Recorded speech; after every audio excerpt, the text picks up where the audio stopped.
嗨，欢迎打开 Chris 的知识漂流瓶。今天呢，我们要来聊一个书里面讲到的，超有意思的概念，叫做能量摆锤。你有没有那种感觉，就是好像，有些看不见的力量在偷偷影响我们的生活啊、心情啊，甚至是一些蛮重大的决定。哦，有诶，书里面就是把这个摆锤形容成一种能量资讯结构体。它是怎么来的？就是一群人有共同想法的时候，那个思想能量汇集起来形成的。能量资讯结构体听起来有点悬，但又好像有点道理。对，你可以把它想象成一个无形的磁铁好了，它会一直吸收追随它的人的能量，来维持自己的运作，而且还会想办法拉更多人进来。所以它是有点像自己有生命那样。书里是这样比喻，没错。好，那我们今天就来深入拆解一下这个摆锤，特别是书里提到的破坏性摆锤到底是什么，还有最重要的，我们该怎么面对它。书里其实有提到哦，很多摆锤它本质上都带有某种程度的破坏性，破坏性怎么说？因为他们最在乎的其实是吸收能量来壮大自己，而不是个别追随者过得好不好。它会消耗你的精力，还可能跟你一些根本不属于你的目标，结果就是把你拉离你原本可能更幸福的人生道路。啊，就像书里举的例子，可能被引导去做不适合的工作，选错科系，或是跟不对的人在一起之类的。对对对，都有可能是被某种摆锤影响了。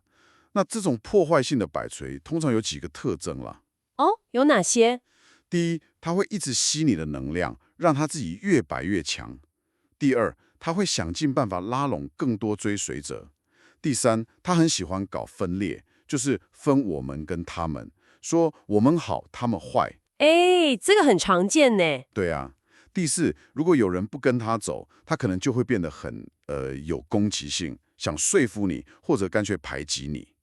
第五，他们很会包装自己，用一些听起来很棒的口号啊、理想啊，来掩盖他真实的目的，然后操控你的情感。我记得书里有一个地方讲的超妙的，他说摆锤不只吸支持者的能量，连反对他的人的能量也照单全收。没错，这个超关键的。就像你说的，可能有些长辈啊，天天骂某个政策或某个人，骂得很凶，对不对？对啊，对啊。的那种强烈的厌恶、愤怒的情绪能量，其实反而也在喂养那个他们讨厌的摆锤。哈，真假的？这太真的，哦，因为摆锤在乎的是能量的强度，而不是你是支持还反对。他的主要任务就是想办法占据你的心思，让你的思想跟他的频率共振。像现在的大众媒体啊，新闻常常报一些坏消息，对不对？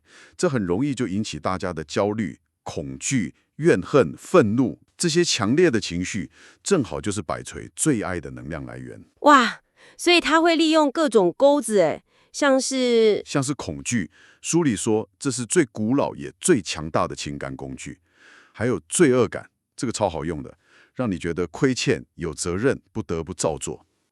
还有各种心理情节，什么自卑啊、好强啊、求真癖啊，都是摆锤可以钻进来的入口。甚至像正义感、骄傲、爱恨情仇、贪心、好奇，这些也都能被利用。这就接到书里讲的那个原则：你排斥什么就得到什么。这意思是说，我越讨厌、越害怕某件事，我的思想能量反而就被锁在那个频率上，结果更容易遇到那件事。对，就是这个意思。不管是爱还是恨啦，只要你的思想能量高度集中在某个点上，你就很容易被那个频率的摆锤抓住，然后它就会把你不知不觉地带往充满那种能量的生命轨道上。哇塞，听起来真的很难躲开。那我们能怎么办啊？难道要跟他硬碰硬对抗吗？书里建议哦，硬碰硬是下策了，因为你跟他对抗，就是在给他能量，让他摆得更厉害。哦，那不行，那聪明的方法是书里主要提了2种策略，一个叫击败摆锤，另一个叫停止摆锤。击败，听起来好像很威，是要把他打倒吗？不是真的打架了。击败的精髓其实是无视加上冷漠。无视跟冷漠。对，首先你要先接受它存在的权利，就像你去逛画展，看到一幅画你不喜欢，但你知道它有权利挂在那里，对吧？好像是。接受之后，重点来咯，你要保持冷漠，就是不评判它，不对它生气，不被它卷进去。因为一旦你情绪激动，就等于同意跟他玩游戏了。所以关键是忽略它。这个忽略跟避免不一样哦。哦，差在哪？忽略是根本不让它进入你的思想空间，它对你来说像空气一样。但避免是它已经进来了，你感觉到它了，才想要把它推开，那时候通常已经晚了。我懂了，就是从一开始就不要理他。没错，让你的内在保持一种空虚的状态，摆锤就抓不到钩子，它的能量自然就会绕过你。书里甚至说，如果你能打从心里觉得，哼，他们不值得我费心，那个人或那件事可能真的会慢慢从你生活中淡出。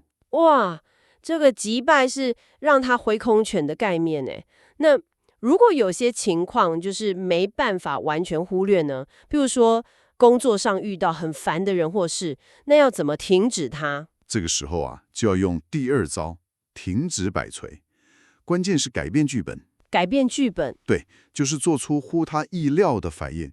你想想哦，很多时候人跟人冲突，是不是都照着一个差不多的剧本在走？你一句我一句，越吵越凶。好像是诶，会越演越烈。那就是摆锤在越摆越高。所以你要做的就是不照剧本演。比如有人故意挑衅你，你不要用惯性的生气去回应。不生气，那要怎样？你可以试试看用幽默感化解，或者用一种不恰当的积极情绪去回应。不恰当的积极情绪，比如说对方很烦，你反而用一种夸张的，甚至有一点假的热情去回应他，或者故意装傻，问一些让他傻眼的问题，这样就能打乱他预期的反应链，摆锤的节奏就被破坏了，他就停下来了。这好像蛮有梗的诶，用怪招治他。对啊，书里还提到可以用想象力，像之前说的，想象挤满人的车厢里都是企鹅，你也是其中一只，原本很烦躁的心情可能瞬间就变有趣了。把讨厌的人想成企鹅，这个好笑。还有一个比较温和的方法，就是去试着同理对方，想想看，这个让你很烦的人，他可能缺少什么？他内心真正需要的是什么？可能是平静，可能是自信。然后在心里默默的想象他得到了他需要的东西，祝福他。书里说这样做等于是用一个正向的频率去间接平息那个负面摆锤的影响力。哦，这个比较内在耶。还有一个技巧叫假装被动，有点像打太极，就是对方攻过来的时候，你先顺着他的力道表示理解、同意，让他先把第一波能量释放掉。先接招。接了之后，再巧妙地把话题引导到对你有利的方向，或者提出你的考量。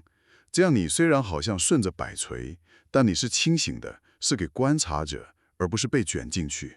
哇，方法还真不少诶。书里后来还提到一个摆锤之战，这又是什么啊？听起来很激烈。其实就是摆锤跟摆锤之间为了抢地盘、抢追随者而产生的竞争了。抢地盘？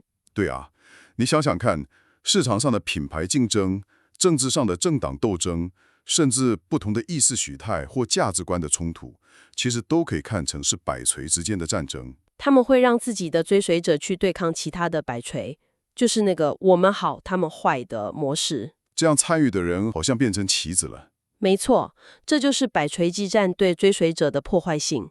你可能以为你在为自己的信念奋斗，但实际上可能是在为某个摆锤的生存而战，追逐一些虚假的目标，甚至可能毁了自己或别人的人生。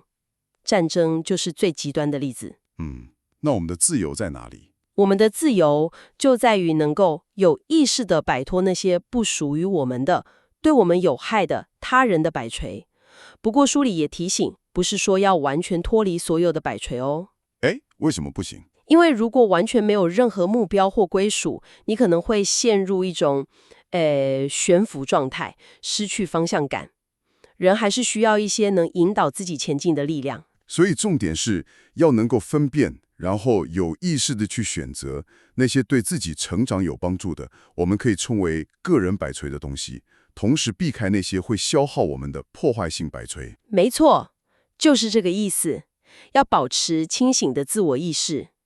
而且啊，前面讲的那些应对摆锤的技巧，像是击败或停止，其实也可以拿来解决生活中很多复杂的问题或冲突哦。哦，怎么应用？核心概念就是书里说的租借自己。租借自己听起来很有趣。他的意思就是，你要学会像个旁观者一样，用比较超然、客观的角度来看待你遇到的问题，不要一头栽进去，被情绪带着走。意识到那个问题背后可能有个摆锤在试图操弄你，让你焦虑，让你害怕。所以第一步是拉开距离，不要让问题占据你所有的心思，然后试着运用你的直觉、你的潜意识。书里认为，很多复杂的问题，其实往往有很简单的解决方案，只是常常被摆锤制造出来的杂音、焦虑给模糊了焦点。当你心静下来，答案可能就自己浮现了。好了，今天我们一起潜入了能量摆锤，听下来，核心观念大概就是，这些由集体思想产生的能量场确实存在，也的确在影响我们。但是，重点是，我们绝对有能力选择不被他们牵着鼻子走。没错，最重要的就是觉察。当你能够意识到摆锤的存在和运作方式时，你就能开始运用我们刚刚聊到的那些技巧，像是忽略它，让它挥空拳，或是改变剧本，不照它的套路出牌，这样就能拿回自己能量的主导权，甚至可以更进一步，有意识地去选择，去运用某些对自己有益的摆锤，来帮助自己达到目标。这真的引发一个蛮耐人寻味的问题。如果说我们可以辨识并且去停止那些破坏性的摆锤对我们的影响，那反过来说，我们是不是也能够更主动地去创造或者强化那些真正能够滋养我们、帮助我们成长的个人摆锤呢？这或许是你可以继续思考探索的方向哦。别忘了把这瓶知识飘向下一位朋友，咱们下一集见，拜拜。